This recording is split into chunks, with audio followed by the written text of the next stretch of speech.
I'm from New Hampshire.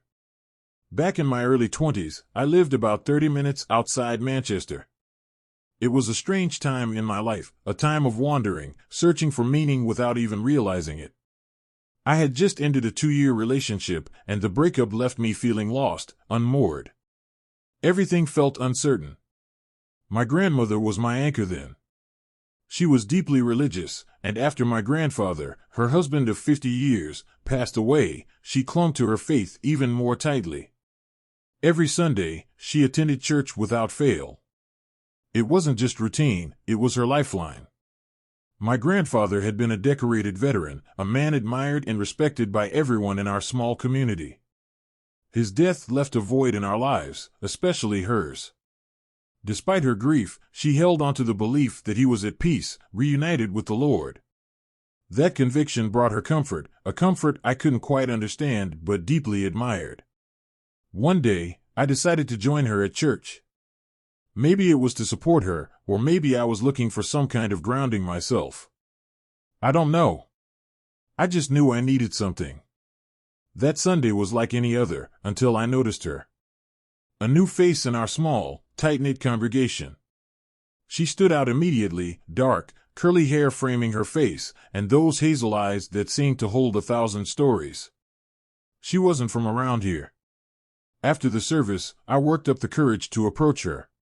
My heart was racing as I introduced myself. She smiled, and there was this playful spark in her eyes. Her name was Kaylee. We talked for a while, her voice soft but laced with a quiet confidence. When I asked why I hadn't seen her before, she laughed and said, "If you really want to know more, you'll have to take me out." Her wit caught me off guard, and I couldn't help but grin. She explained her family had recently moved to the area, that she was attending a nearby college. By the end of our conversation, I had her number, and I left feeling lighter, like I'd just found a piece of the puzzle I didn't know I was missing. In the days that followed, we texted constantly. Our conversations flowed effortlessly. She opened up about her family. Her stepfather was an abusive alcoholic, and her biological father, well, she didn't say much, but the little she shared was enough to understand the pain ran deep. They had fled from him, leaving their old lives behind. I admired her strength, the resilience it must have taken to start over. By the next Sunday, I couldn't wait to see her again. She showed up, and after the service, I asked her out.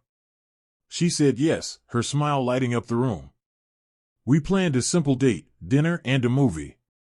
It wasn't about impressing her, I just wanted more time with her. When the night came, everything felt perfect. We laughed over dinner, swapping stories, and sharing little pieces of ourselves. Afterward, I suggested a drive. The air was crisp, the stars bright as we cruised down a quiet, tree-lined highway.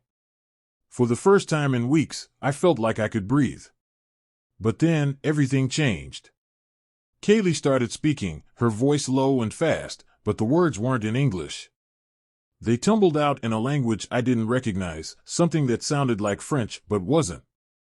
I glanced over, thinking she was joking, but her eyes had rolled back, leaving only the whites. My heart dropped, and I swerved, barely keeping the car on the road. I pulled over, shaking. "Kaylee?" I said, my voice cracking. She didn't respond. She was muttering, her head trembling slightly. I grabbed my phone, dialing 911 with trembling fingers, trying to explain what was happening. They told me help was on the way. Then, just as suddenly as it started, it stopped. She turned to me, her eyes normal again, but there was something wild in her stare. Before I could say a word, she flung open the car door and bolted, sprinting into the woods like she was running for her life. "Kaylee!" I shouted, but she didn't stop. Didn't even look back. When the cops and paramedics arrived, I told them everything.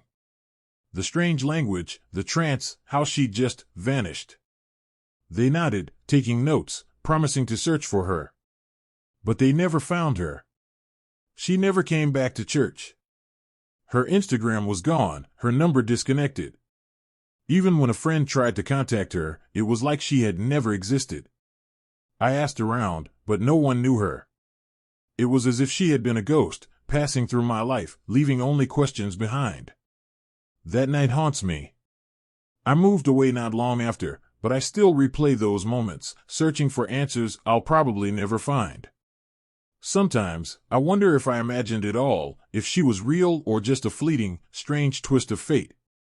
Whatever the truth, Kaylee left an indelible mark on me.